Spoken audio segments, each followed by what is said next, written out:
NCERT द्वारा प्रस्तुत है कहानी नानी घर की कार यात्रा। आज सुबह से ही आकाश और रिंकी बहुत उत्साहित थे। आज वे नानी के घर जो जाने वाले थे। आकाश को तो बस पापा के दफ्तर से घर आने का इंतजार था।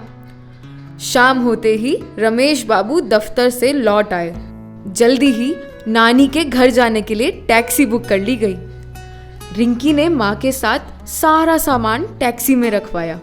उधर पापा के समझाने के बाद भी आकाश जिद करके ड्राइवर के साथ वाली सीट पर बैठ गया और टैक्सी चल पड़ी नानी के घर की ओर।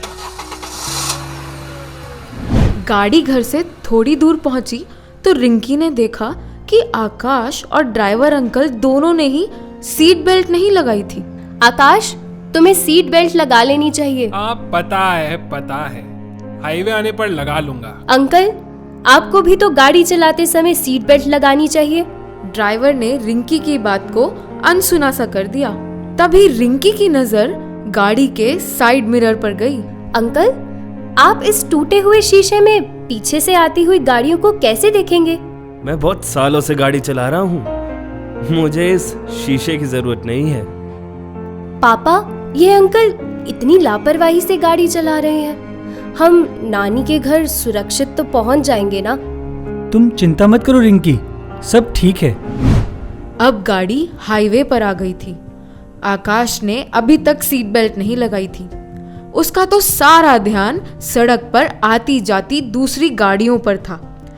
रिंकी ने एक बार फिर उसे सीट बेल्ट लगाने को कहा। आकाश ने खींचते हुए सीट बेल्ट लगा तो ली, लेकिन उसे ढीला करके हाथ से पकड़ लिया और एक बार फिर आती जाती गाड़ियां देखने लगा। ड्राइवर रास्ते भर लापरवाही से गाड़ी चला रहा था। कभी वह फोन पर बात करता तो कभी चलती गाड़ी का शीशा खोलकर सड़क पर पान थूक देता।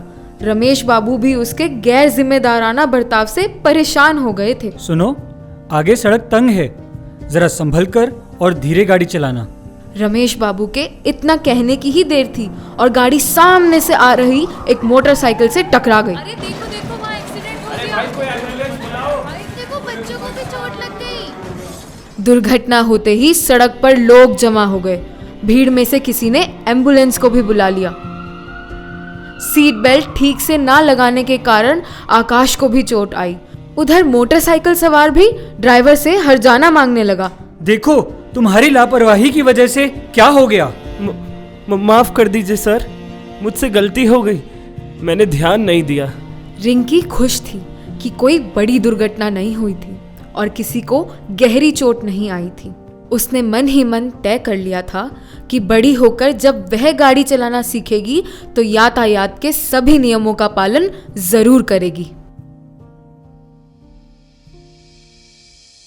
ध्यान दें, यातायात के कुछ यह नियम हैं। वाहन चलाते समय सीट बेल्ट या हेलमेट पहनें। निर्धारित गति सीमा को पार ना करें। ट्रैफिक सिग्नल का हमेशा पालन करें। अपनी लेन में ही चलें। दूसरे वाहनों से सुरक्षित दूरी बनाए रखें। नशे की हालत में गाड़ी ना चलाएं। वाहन चलाते समय मोबाइल फोन का प्रयोग ना करें। आपातकालीन वाहनों जैसे एम्बुलेंस या दमकल गाड़ियों के लिए रास्ता बनाएं। नियमित रूप से अपने वाहन की देखरेख करें। मुख्य सड़क, चौराहों, तिराहों और मोड़ पर मुड़ते समय धीरे चलें। अभी आप सुन रहे थे कहानी नानी घर की कार यात्रा। अकादमिक समन्वय प्रोफेसर उषा शर्मा। आलेख डॉक्टर प्रमोद कुमार तिवारी। वाचन हिमांशी गोयल, ख्याति मेहरा, अभिषेक शर्मा, मयंक विज, गर्वित विज। तकनीकी निर्देशन ऋषभ महाजन, मयंक विज, अभिषेक शर्मा। निर्माण सहयोग याचना गुप्ता, भावना खेड़ा। राष्ट्रीय साक्षरता केंद्र प्रकोष्ठ एनसीईआरटी। यह कार्यक्रम पावन प्रोडक्शंस के सहयोग से एनसीईआरटी, नई दिल्ली, भारत द्वारा प्रस्तुत किया गया है।